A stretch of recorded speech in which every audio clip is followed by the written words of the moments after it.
कनिया उ बाबा इतना जागता हड़न का कहे के हमारा सामने 21 गो मेहरारून के लइका भइल बा जान जइह। इतना भीड़ लगल, इतना मेहरारू आवेली सन तुमका समय ना लागेला न तो उठ के पेशाब करे जाइन, पेशाबो लाग रहला त जान जा। मम्मी देखी हमारा तो डर लागता जाए में, बताइए ढोंगी उंगी निकल गई कुछ कर और दी तो फिर केहरो के ना रहे के। अच्छा ये बताओ ढोंगी बाबा रहतन अगर उनकर बढ़िया नाम मंत्र रहित ना लहित तो तना मेहरारू जती सन ना होके त लइका त जती सन भीड़ लागी त। यो बात सच में मम्मी जी, लेकिन जानता नहीं आज के डेरा डेट में मत। कोई पे भरोसा करे लायक नहीं है। ठीक ना, अपने आदमी गद्दार निकल जाते आज के डेट में। भरोसा करियो जाला बुझाइल नु, एक बार भरोसा क के देखो कोनो ऐसा थोड़े ना बा सब बाबा वैसने में के बाड़ माना तनी तोहर बात ढोंगी रहत नु त एक हमरा सामने 21 गो नु मेहरारू के लइका ना भरे उ कोनो पेट लेके गोल बिया कोनो हाथी फुलल बा ओ जाली सन आवेली सन जान जियो। आ कोनी नु ई बताओ तारा के लइका चाही कि ना चाही? चाही मम्मी जी, ओकरा खातिर कितना हम गांव जवार से नैहर त नैहर ससुरा से ससुरा चारों तरफ से हम ताना मेहनत सुनत आनी। बतावा हमरा के तेना मेहना मारते सन हमनी के निक लागत गे। आओ ना तो एगो बात हमारा और कान खोल के सुन ना। तहारा के तो कहिए हम कहतनी 2 बरिस ले कहतनी एक कनिया चला हो बाबा भिरी चला हो, तू बाबा के नामे सुन के भड़क जालू। जानती मम्मी एक बार भरोसा कहनी कहीं के ना छोड़ी तो हम का कर बताई, चार ओर से हाथ धोवे के पड़ जाए हमारा। अरे तू डेरा मत, हम तारा साथ ही जतने अकेले नहीं क्यों जात कैसे कुछ कर ली हन। हाँ सही कहती मम्मी जी। मम्मी जी अबरी कितना दूर बाटे? ढेर दूर नहीं कि अब चाहिए गुल बा। चल आ बढ़िया जवन जवन बाबा पूछियन जैसे जैसे कहियन वैसे वैसे स्कूल बता दी आ करी ह। ठीक ना, एको मंत्र उनकर गबड़ाए के ना चाहिए। अगर उनकर मंत्र गबड़ा जाए नु तो जान जे तो लहबो ना करी। उ इतना जगता बाबा मंत्र मार के आ भभूत दे के आ लइका हो खा देलन। अच्छा चल तब ठीक बा मम्मी जी, लेकिन रउआ वही जे बैठा रहम। आ रहल बात बबुआ के तो तू बबुआ के अभी मत सोचे नु तो बबुआ बाहर भीतर बा त खिसियाई ना हम ओकरा के समझा न देम। हई बझिनिया कहैला से आ मेहनावा मरैला से बढ़िया न बात बाबा के देखावल जाई सुनावल जाई तो लइका एगो हो जाई।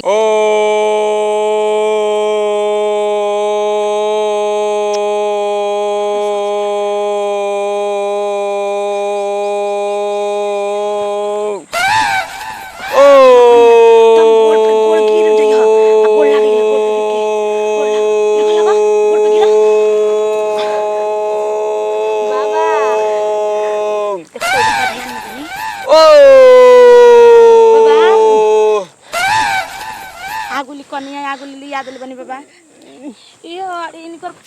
लइका फइका नहीं के बहुत दिन हो गइल बा बाबा। ठीक बात है बच्चियों, टेंशन मत लो, लइका हो जाई।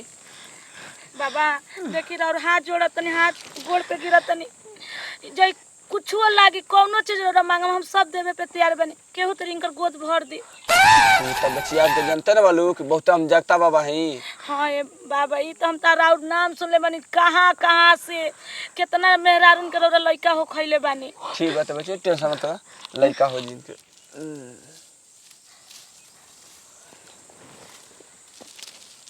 तनी हाथ देखिए बच्चियों।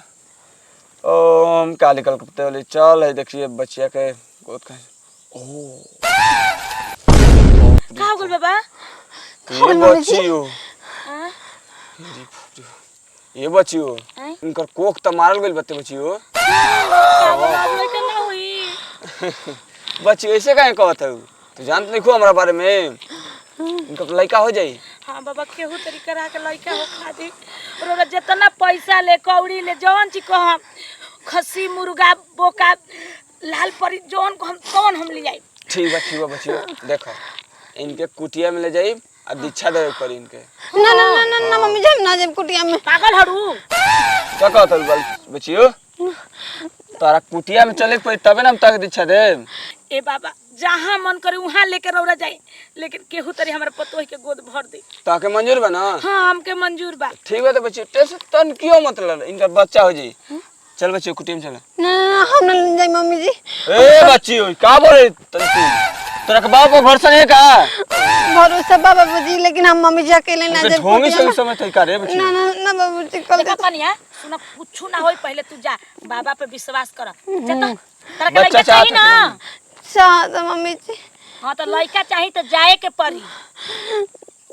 चला उठा चला। मम्मी जी ना ए बच्चियों देखो बच्चियों इनका ए बाबा जाए दी ओकरा साथे जोन गलती करब होता ना तोरा माफ कर दी हम ओकरा उ लइका भी बच्चा भी ओकरा समझ में नहीं खाओ अभी बच्चियों चलो कुटिया में ताकि दीक्षा दे दे ओकरा बाद तू चली है चलो ई सुना कनी बच्चियों ए जे बैठा रह तू कहां जात हूं ठीक बा हमें जे बन मम्मी जी तू तब बैठा तो ना रह। जाइम हमरो वो ना जाइम तो देखो कौन स्वर्ग होई ना तो उन्हें मत यार ठीक ना ठीक आ बा देखिए केहू के अंदर मत आ दिया चलो बच्चियों चलो मम्मी जी आओ जा कनिया चल जा हम ना जाए मम्मी तना मेहरारू के लइका भइल बा आ ओतने कुटिये में गोइला से बाबा दीक्षा दे दिहन आ लइका हो जाई त काहे में चिंता करे के बात देखी बा? मम्मी हमें बनी कोई जा पे भरोसा कइला अच्छा दीदी नहीं कि हमको ढोंगी जैसा लागता ना हतर बाबा कुछ मंत्र अंतर मार दिहनु और पगला जेबू पते नहीं के चलत तारा मम्मी जी बाबा कुछ होई ना ना तारा ढोंगी लागत ना हम सही पागल नहीं लेके जाइल बनी सुन लिहन चल चल चल ना तो सुन लिहन मम्मी जी कुछ होई तो बचा ले हमारे के हां हम बचा लेम जा मम्मी जी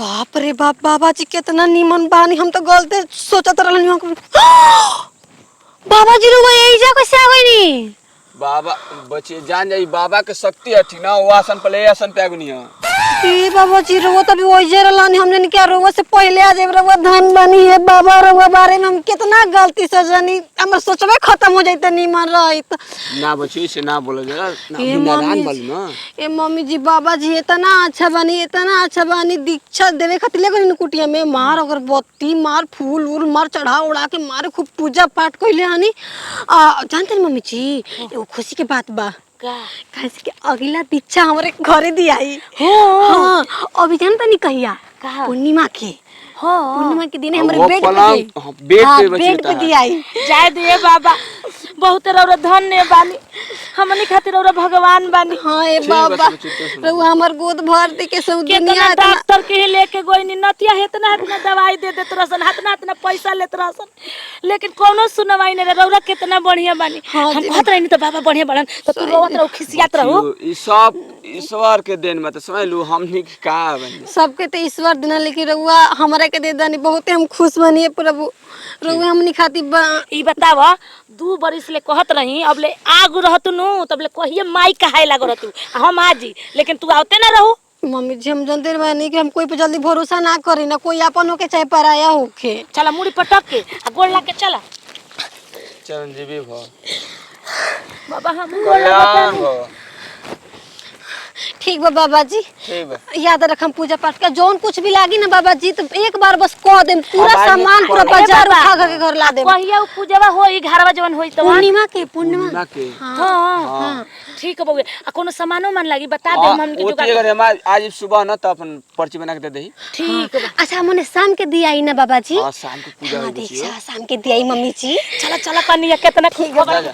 चल के अब बबुआ के बतावल जाई ठीक नु हाँ हाँ चल इधर चलेगा इधर चल इधर आई इधर छाई छाई निकल जाएगी